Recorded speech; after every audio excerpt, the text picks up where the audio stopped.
amigos y bienvenidos a este vuestro programa Dos gatos en tierra de perros. Un podcast de actualidad donde analizamos de manera fáctica y neutral las noticias más relevantes de la política y cultura norteamericana.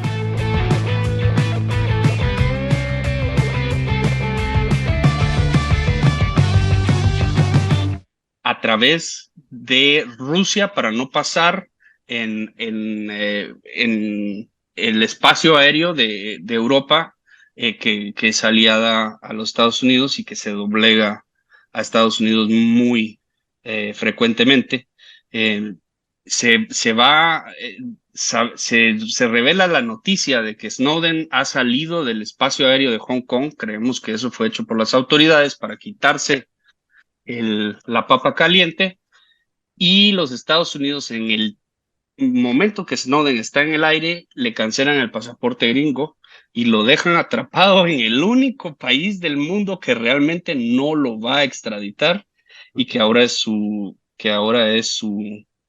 casa, que es Rusia. Y que recordemos Al ayudar a Snowden, cuando salió las noticias de que era WikiLeaks quien estaba ayudando a Edward Snowden, cuando el Guardian, el Washington Post, fueron los que recibieron los secretos y dejaron a la fuente tirada en medio de la nada y se rehusaron a pagarle ni siquiera un hotel al tipo, WikiLeaks decide sacar a la fuente para asegurarse que la fuente salga viva y que salga a un lugar seguro, para motivar a otras fuentes a que sigan haciendo lo mismo. Eso le cayó muy mal al Reino Unido y decidieron cortar las negociaciones de cualquier tipo para que Julian saliera adelante. Si vemos en la historia de los 13 años que desde el 2010, cuando se liberaron las grandes revelaciones, hasta ahorita, vemos dos cosas que son muy consistentes. Los gobiernos han tratado de alargar lo más posible los casos de Julian, y hay una cantidad de inconsistencias desde jueces viciados porque tienen intereses que en donde ellos deberían de haberse abstenido a escuchar el caso, hasta que los jueces se han negado a pronunciarse sobre la CIA, haciendo planes para asesinarlo.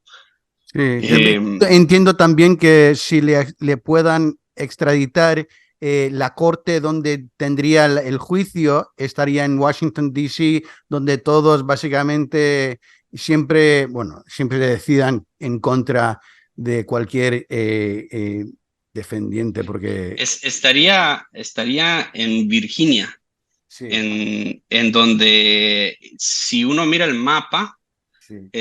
El Homeland Security está a media hora, el Pentagón está a 45 minutos, la cantidad de contratistas de defensa que ocupan la mitad de lo que Estados Unidos se gasta en defensa anualmente están ahí, la CIA está ahí, el FBI estaba ahí, y lo que resulta totalmente obvio es que no tendría un juicio justo, porque el jurado sería escogido de ese tipo de población, en donde el 80% de las personas o más está ligada a estos servicios de defensa e inteligencia, que obviamente están sesgados a un caso en donde no podría defenderse por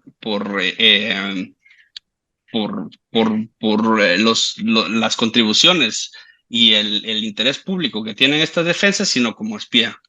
Entonces es un caso que simplemente no tendría la capacidad para ganar. Es interesante, uno de los whistleblowers de la CIA, John Kiriakou, él fue juzgado en esa misma corte en Virginia, y él me contó a mí en una entrevista que le hice, contrató a un abogado que escoge jurados, que fue el mismo que hizo el caso de O.J. Simpson. Y era un tipo extremadamente preparado y tal vez el mejor de los Estados Unidos para hacer eso en ese momento. Y le responde, en cualquier otra jurisdicción de los Estados Unidos, te diría yo que tienes una oportunidad. En ese caso, en Virginia, para alguien que reveló secretos de la CIA, no te puedo ayudar. Sí. Entonces tuvo que firmar un acuerdo. No hay forma de defenderse. Sí.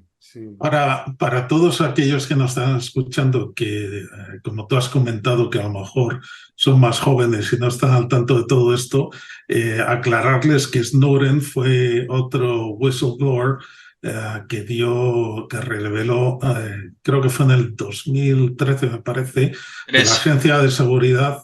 Él era un agente de inteligencia, ¿no?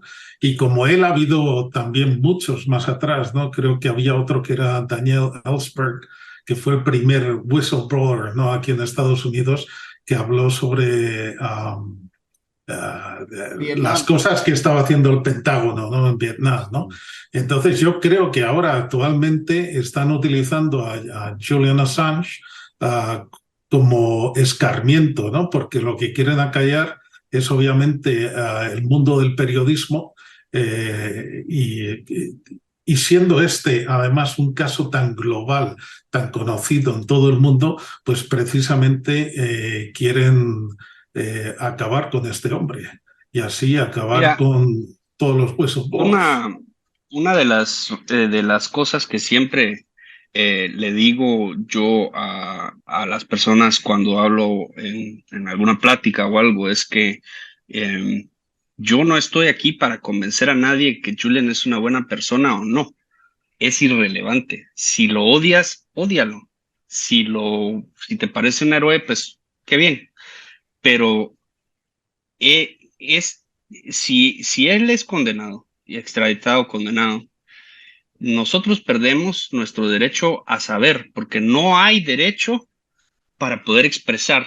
Los periodistas necesitan el derecho para expresarse, para poder contarnos lo que el gobierno hace en nuestro nombre. Si nosotros no podemos saber lo que el gobierno hace en nuestro nombre, no tenemos democracia. Entonces, realmente en juego, ¿no? Esta palabra, esta frase, freedom of speech o freedom of the press, yo creo que para mucha gente no significa nada. No es algo que entra mucho en su día a día y parece como uno de esos ideales que simplemente se hablan ahí, son clichés, pero lo que perdemos es la habilidad de saber a quién elegimos y qué hace esa persona con nuestro voto. Y sobre todo ahora, Juan, cuando está en tela de juicio la información que estamos recibiendo por parte de los medios convencionales y que tú fíjate qué cosa más curiosa, ¿no? O sea, si tú te vas a Wikipedia y pones la palabra Wikileaks, te empieza a explicar un poquito sobre la historia de Wikileaks, pero lo primero que te sale es una foto de Donald Trump extendiendo su mano al presidente Putin, donde están los dos muy felices y ahí empieza toda una serie de información sobre los negocios que está intentando o que estaba intentando llevar a Donald Trump en Rusia. Ahora que estamos en un momento de preelecciones, donde Donald Trump se está otra vez poniendo como el candidato principal a la elección. O sea, hay una manipulación total. Estamos convirtiendo en villanos a Rusia y ahí en Wikileaks tienes de repente, cuando buscas información, una foto de este tipo, ¿no? Los Estados Unidos ha sufrido un nivel de desinformación que ha sido espeluznante. Esta idea de que Rusia de alguna forma manipuló las elecciones y que estaban ligados a la campaña de Trump, pues ya fue totalmente votada. Entre los últimos años, tenemos periodistas independientes, porque nadie en los medios tradicionales lo hace, y siguen regurgitando esa mentira, esa teoría de conspiración, porque eso es lo que los periódicos dicen cuando dicen que ha habido influencia rusa en las elecciones gringas. Es una teoría de conspiración que los medios tradicionales siguen manejando, pero tenemos periodistas de mucha carrera, como Matt Taibbi, como Glenn Greenwald, como Aaron Mate, como Chris Hedges, que se han y otros que han mostrado que realmente lo que es todo esto es una bomba de humo que no estafa, es tiene, una estafa, sí. Sí, por es una cierto, estafa y sí. Sí, y salió un reporte en el gobierno recientemente, no me acuerdo cómo se llama el señor que hizo el reporte, pero que dijo que todo eso era falso, que no había ninguna prueba de influencia rusa ni en las elecciones ni en los actos, así que sí, es un invento. es interesante meterse como esta palabra rabbit hole, cuando te metes a investigar, investigar, investigar, y sigue yendo para abajo, más profundo, y entiendes de que todo esto, todas estas teorías asumen de que de alguna forma digital habían estas cantidades de robots o net centers que estaban mandando una cantidad de propaganda gigante que era suficiente, tan grande el número de cuentas y la operación para cambiar la mentalidad de los votantes estadounidenses. Pero cuando uno se va a meter a Twitter y la información que ha salido de los Twitter files, lo que sabemos de la investigación Mueller, que eran 3,000 cuentas, 3,000 cuentas para 3 millones de personas que hay. ¿Cuántas votaron? 2 millones. No estoy seguro cuánto es el número total de votantes, pero el número de cuentas que son estos supuestos bots no supera en el peor de los casos, en uno de los estudios de esta Internet Agency, 30,000 30,000 cuentas. Esto no es suficiente para cambiar una elección. Esto es Especialmente una... cuando solamente un pequeño porcentaje de la población tiene cuenta Twitter. Twitter no es como Facebook, que tiene un mogollón de gente, que toda la familia tiene una cuenta.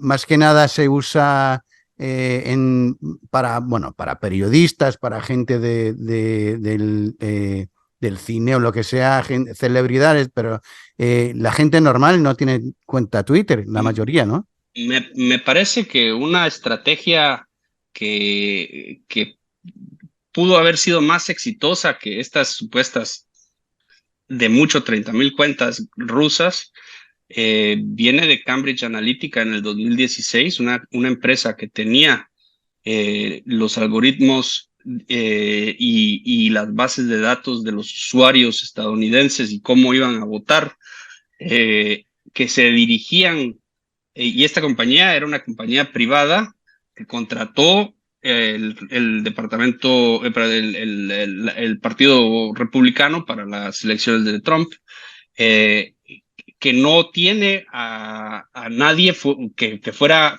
bueno, era una compañía inglesa, pero los que estaban trabajando en la mayoría de cosas eran gringos que fueron subcontratados en los Estados Unidos, estaban operando de los Estados Unidos y estaban tratando de impactar a los no decisos de ciertos estados.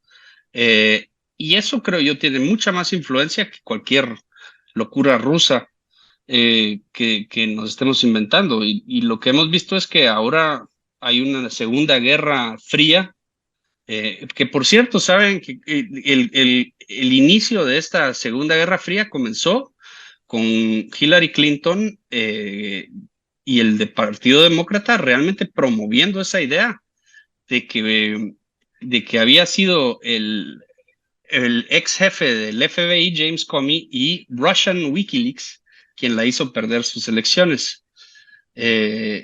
Rusia, según Julian Assange, nunca recibió información de ningún estado, y no hay nada que pruebe que sí haya sido de algún estado. También me he metido mucho a ese rabbit hole, en donde al final de cuentas se habla mucho de que estas cosas digitales sí venían de Rusia, pero no hay prueba suficiente. El buzón seguro de Wikileaks sigue siendo un buzón seguro que no revela quiénes son sus fuentes. Y Julian fue más lejos de lo que nunca ha ido al decir: nuestra información no viene de ningún actor estatal. Entonces, sí, pues eso es lo que tengo que decir de eso. Pues ahora mismo, ¿cómo crees que termina el caso de Julian? ¿Crees que le van a extraditar o dónde estamos en este momento? Tal vez antes de eso, lo último que quería es hablar sobre el caso de Julian, es que el relator especial de la ONU de la tortura fue a visitar a Julian en la cárcel, en su primer año en la cárcel, y sacó un reporte que decía que Julian tenía todos los síntomas que expresan una persona que ha sido torturada psicológicamente. Y sigue diciendo que tortura psicológica no es torture light, no es tortura suave, sino que fue ingenierada por los nazis para romper gente que no lograban romper con tortura tradicional, en donde le quitan la agencia de poder moverse de sus espacios, que fueron reducidos y reducidos y reducidos porque tenía gentes hostiles que le reportaban a la CIA afuera de su puerta, en su cuarto, en la embajada, y que sabía que lo iban a vender a los Estados Unidos, o al Reino Unido al mínimo. Entonces, dentro de la embajada en sus últimos años, es la opinión de la ONU que fue torturado psicológicamente y que actualmente sigue siendo torturado por el gobierno inglés. Ninguno de los gobiernos involucrados ha establecido una investigación al respecto, como lo requiere la ONU, cuando este relator fue invitado por estos países para hacer esa investigación.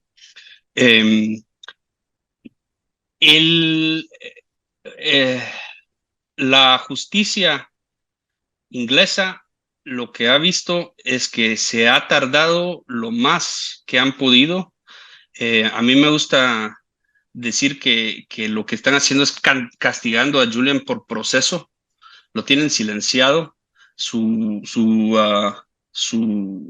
bienestar físico es cada vez peor. Su bienestar mental, oigo que siempre es Julian el genio que es, pero que tiene malos días y tiene buenos días. Está metido en una celda seguido 23 horas al día. ¿Está con otros presos o está solo? O sea, está en una... Entiendo que ahora está con otros presos, pero ha pasado mucho tiempo en solitario. Eso La también le pone en corte, peligro, ¿no?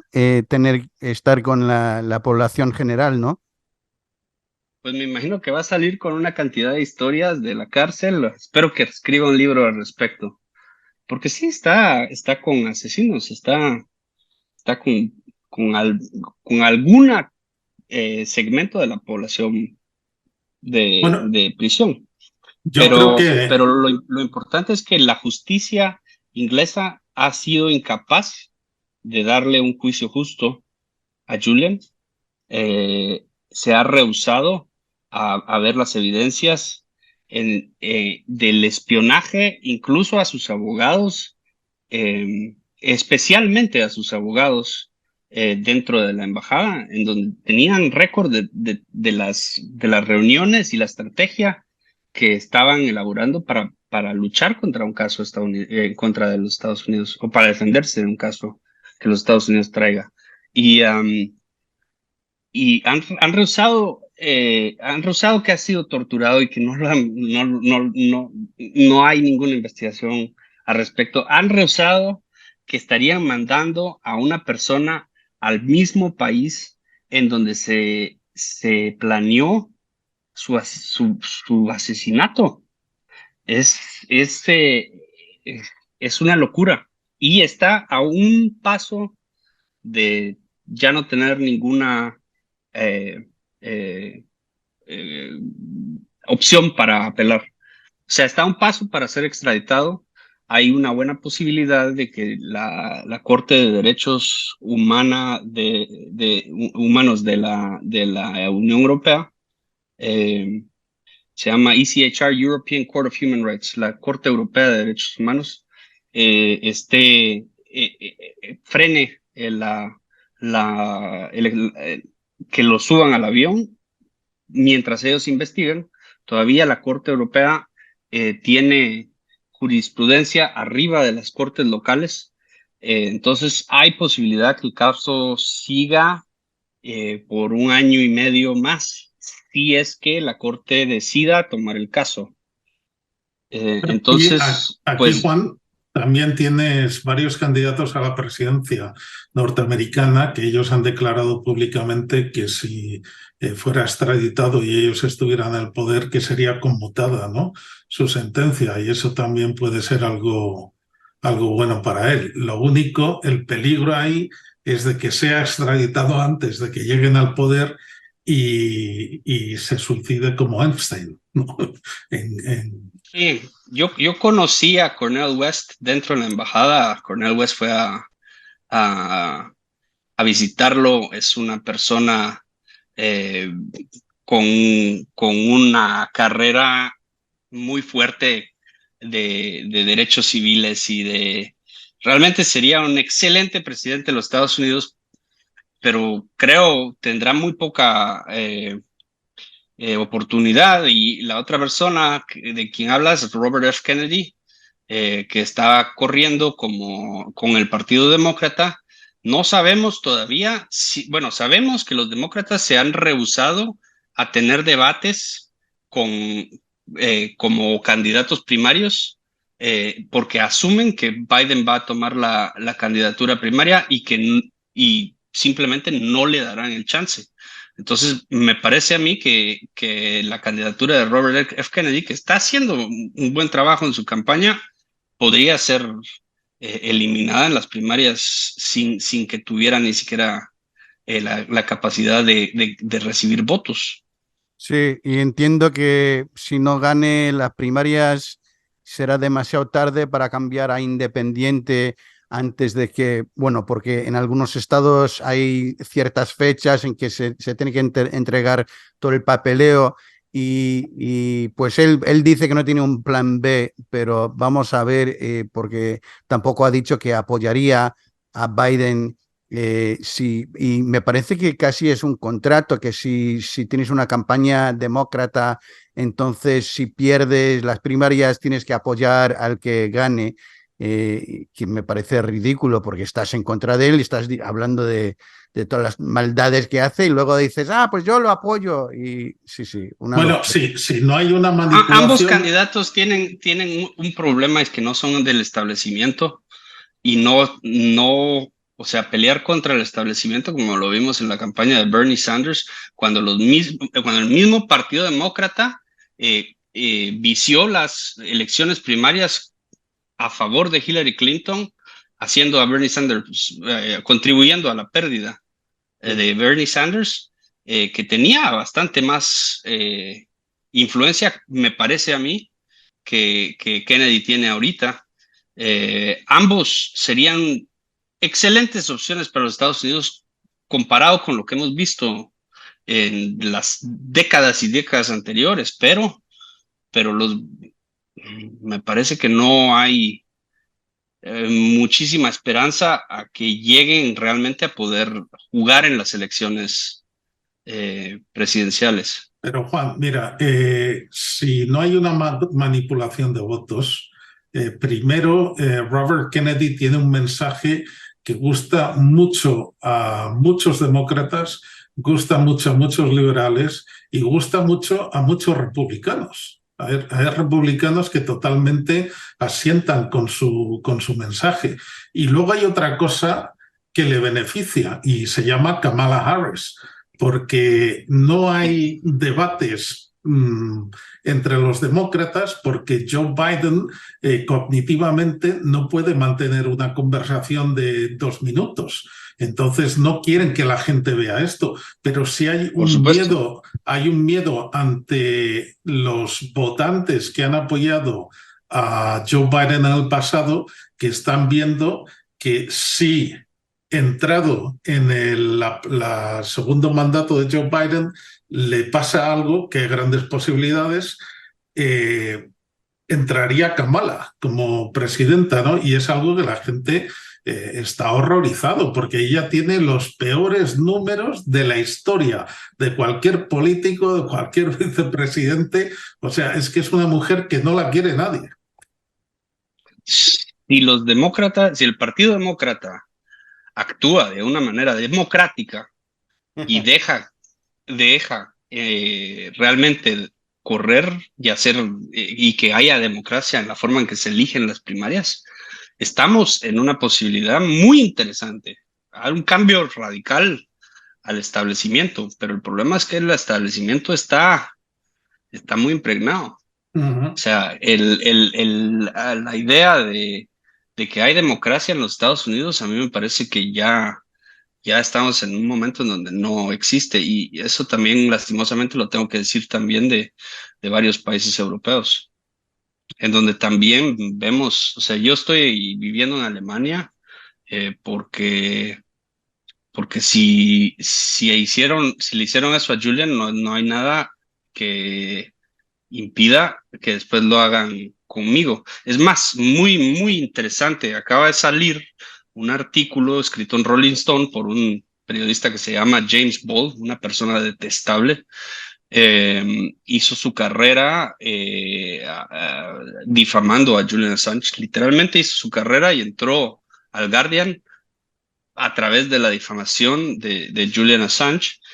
Acaba de revelar que él dejó de viajar 2 años a los Estados Unidos porque la policía metropolitana, el Scotland Yard en los en el Reino Unido, lo quería entrevistar a favor de las letras, las agencias de 3 letras, el FBI, y querían entrevistarlo sobre su tiempo en donde él conoció a Julian. Él trabajó con Julian eh, en algunas filtraciones. El principio de las filtraciones pues fue muy rápido.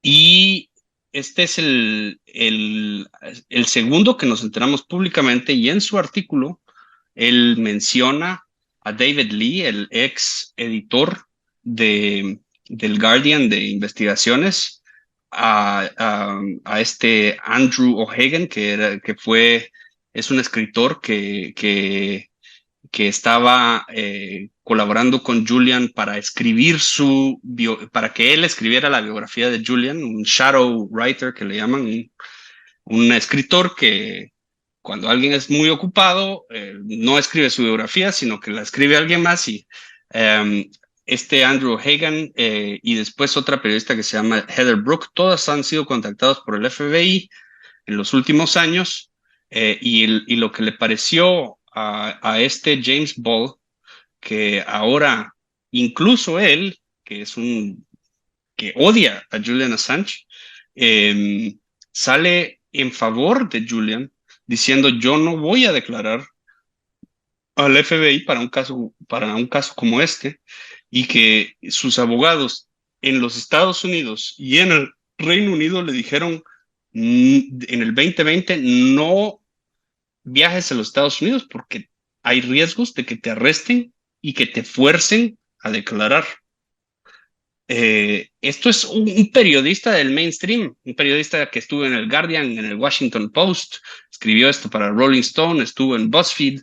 Es un periodista del mainstream que por 2 años, y se quedó callado por 2 años, que me parece bien ridículo, pero por 2 años dejó de viajar por miedo a ser arrestado en los Estados Unidos. Es que primero venían por Julian y después van por todos. Sí, por eso Esto, o sea, recientemente salió algo de que ya el New York Times y Washington Post están diciendo que eso, pidiendo que dejan los cargos, ¿no? O eso, yo pensé que eso salió perdón, reciente. Sí. otra vez la pregunta. Pues yo había leído que ya algunos periódicos estadounidenses estaban apoyando a Julian después de estar en contra de él durante muchísimo tiempo, pero ahora ven que básicamente no será castigarle a él, sino castigar al periodismo en general, porque luego podrían haber cargos contra el Washington Post, contra el New York Times, porque ellos sacaron la misma información de la misma fuente, ¿no? En efecto, sí, el New York Times en los Estados Unidos, The Guardian en Londres, El País, Le Monde en Francia y Der Spiegel sacaron una declaración en conjunto, en donde le imprimieron cada uno en su país un editorial que decía que la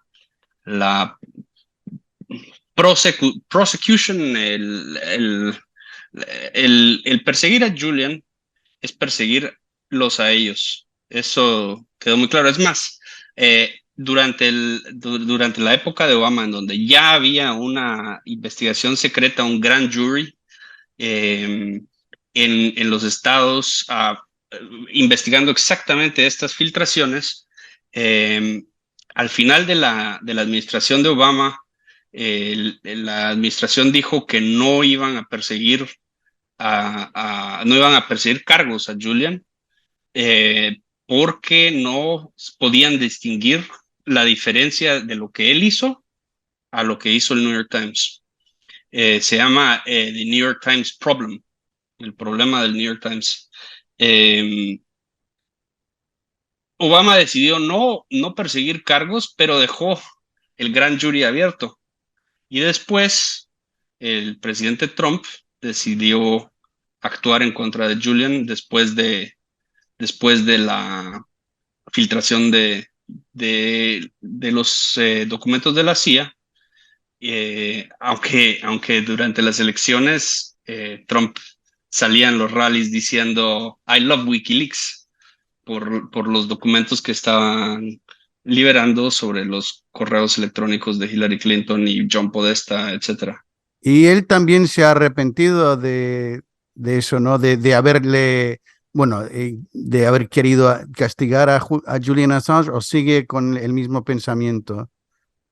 Bueno, tenemos información que en el último round ¿cómo se dice pardon en español? Fernando, Indultos. y sí, sí.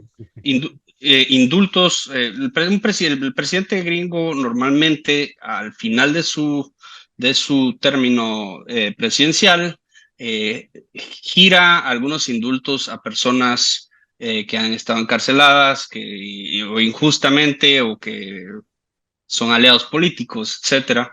Es un derecho presidencial. En la última gira de indultos, eh, tuvimos fuentes que estaban dentro de la Oval Office, a la par de Trump, y Julian Assange era el nombre número 1 de la lista. Habían unos abogados, o especialmente un abogado, no recuerdo el nombre lastimosamente, de la Casa Blanca que estaba muy en contra. Él se contactó con el grupo de inteligencia del Senado. El Senado tiene un grupo de senadores que miran el oversight de las inteligencias y el presidente de esa junta extorsionó a Trump. Le dijo, mira, si tú pones a Julian Assange en la lista de indultos, nosotros no te vamos a apoyar en el impeachment que sigue por la cuestión de enero 6, cuando hubo un riot en el edificio del Senado. Sí, sí. Del Capitolio, una revuelta en el Capitolio. Sí, sí, sí. Sí, pues fascinante. Es que hay tanta información. Hemos pasado de 1 hora y media. ¿Quieres seguir o quizás volvamos al tema en otro episodio? No sé qué queréis hacer. No sé si quedan más preguntas. Me parece que estamos cubiertos, ¿no? Sí, yo creo que sí, yo creo también, además, a la gente no le gusta que se haga esto tan largo, pero simplemente para mí una reflexión que de todos aquellos que piensan que Wikileaks está poniendo en peligro a gente inocente, realmente lo único que está haciendo es poner en peligro a esas mismas personas que están intentando acallar Wikileaks. Esperemos que... Como te había comentado al principio, esa idea nació desde el Pentágono diciendo que Wikileaks podría tener sangre en sus manos, que luego, después de una investigación que duró 3 años, tuvieron que testificar que no hubo ninguna persona que se le dañó, que tuvo un daño por las publicaciones, y que realmente es risible que el Pentágono esté diciendo que Wikileaks tiene sangre en sus manos cuando esas personas mataron 1 millón de personas en Irak. O sea, las personas que estaban teniendo sangre en sus manos se estaban haciendo un deflection para quitar la atención de los crímenes que ellos están cometiendo, diciendo que el que dice la noticia es el culpable. Sí, es la estrategia muchas veces de acusarle a alguien que se te acusa de una cosa, especialmente un culpable, pero especialmente en esos casos me parece que desde el principio, como lo que le hicieron con el caso en Suecia, muchas veces lo que intentan hacer al principio es destrozar tu reputación, es inventar cosas muchas veces que tienen que ver con el sexo, especialmente aquí en los Estados Unidos. Somos un país basado en la religión y en todo eso, así que si se pone a decir, pues ese tío es violador o es pederasta, entonces todo el mundo se lo cree sin investigar más. Es asqueroso, de verdad. Pues bueno, a ver, venga. No, nada, simplemente agradecer una vez más a Juan Pasarelli su contribución hoy en este programa. La verdad es que, Juan, nos has dejado de piedra, tienes unos conocimientos increíbles sobre este tema y emplazarte a otro programa, a seguir hablando y ver cómo va evolucionando la triste historia de la libertad de expresión. Eso sí. ¿Dónde te podemos encontrar en las redes sociales? En Twitter es donde estoy más activo. Me llamo Juan and Only, de Juan and Only Dude.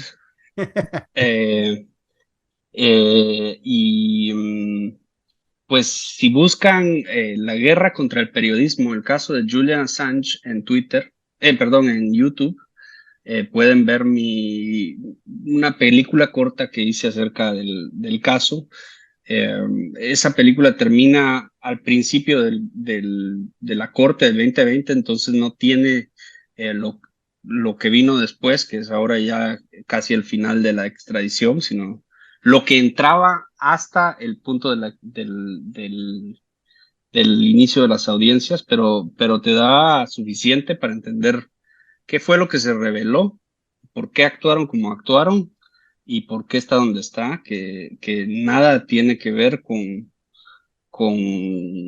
estas difamaciones que hemos visto por 13 años, bueno, realmente se han disminuido. Ahora nadie puede atacarlo, ya nadie lo ataca, hasta sus enemigos se salen a defenderlo porque ya no hay forma de verlo de una forma gris. Es blanco y negro el asalto a los derechos humanos de Julian, al debido proceso, y en las repercusiones más grandes a nuestra democracia. Eso, pues muchísimas gracias por estar con nosotros y esperemos que vuelvas y que nos cuentas más y también nos cuentas de tu situación en Alemania. Espero que no cambie, espero que todo salga bien, pero claro, nunca se sabe. Es una época muy rara que a veces parece cosa de los años 50, que están borrando a gente de los medios, de cualquier cosa y también atacándoles de forma jurídica, que es una cosa peor todavía. Básicamente, si hablas demasiado, quieren borrar tu voz y es horrible. Así que te agradecemos muchísimo y espero que vuelvas a hablarnos más de toda la situación. Buena onda, gatos. Gracias, Juan. Un abrazo. Muchas gracias.